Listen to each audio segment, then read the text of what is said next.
Welcome to Manipur Banking Guy. See questions there. Okay, 2025 ki prelims ki SBI clerk ko. Si ja koi hangra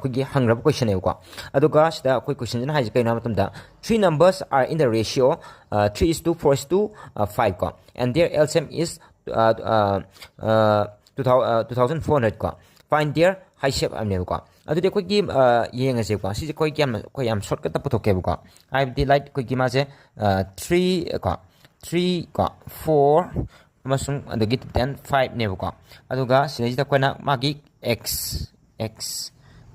ko adara gadi ma je koi gi si je koi kan tar je ko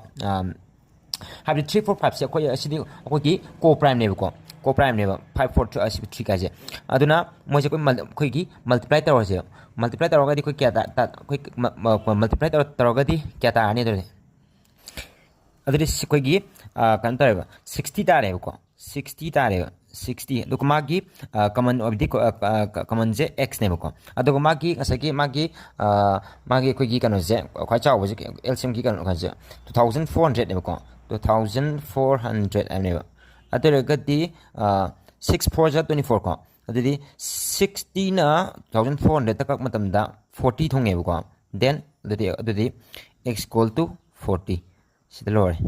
koi gi multiply je koi gi 334 334 ga 425 chim koi gi 425 multiply to hai me ko si je koi am line to godi ne ko kamai to gi ying si ko adri ko aham da koi gi 5 ko 40 ka je si je koi kya ta ne matam da se 20 thambi ro ko 20 thambi ro duga next ta koi cross kana multiplication to ro ko ha 5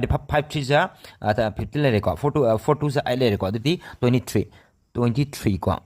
then adagi di mu kamai ta ne matam da third ki step sin ma na matam da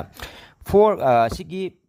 kano se 4 ga ko adagi 3 ga 5 ka aduga 3 ga 2 ga ma adari 4 5 20 le re adagi 4 kano 4 3 ja kano khoi gi sine sorry 4 16 le re ko 16 le re then adagi di 5 3 ja kano 5 3 ja 15 le re plus khoi gi 2 3 ja 6 ne adri kya ta ne matam da 37 ta re ko sain tham hiro ko next time ngai to gui ta na ko hanak si je mu si somle hori ba si somle hori je ase mu khoi gi cross multiplication multiply to biro ko adre kya ta king je ko 4 3 ja 12 ko 3 2 ja 6 ko adri kya ta 18 ta re ko aduga last kita si je mu 4 3 ja 12 ko adri kya ta jing yeng ji ko 0 5 9 adagiti 1 adagiti say 4 adagiti 1 1 4